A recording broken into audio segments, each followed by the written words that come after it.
So do you see that post-punk era as a sort of high watermark in the kind of relationship between music and politics? Yeah, I think it is. I think you're right, because a lot of the artists, Gang of Four, or less overtly, someone like Everything But the Girl, were political, and that's part of it.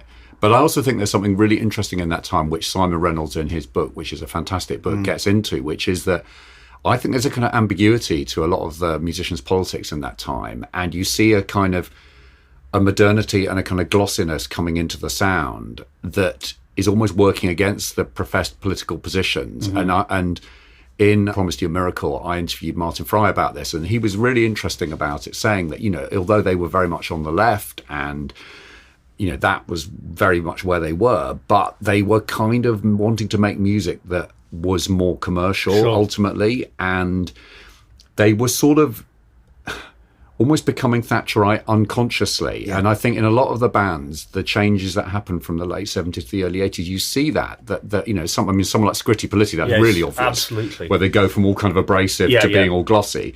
But even in a more subtle way, I think even in someone really dark, like kind of Joy Division, there's a kind of spaciousness and there's a sort of modernity in the sound, which you could see as being, it's all, post-industrial desolation, and clearly it's partly that.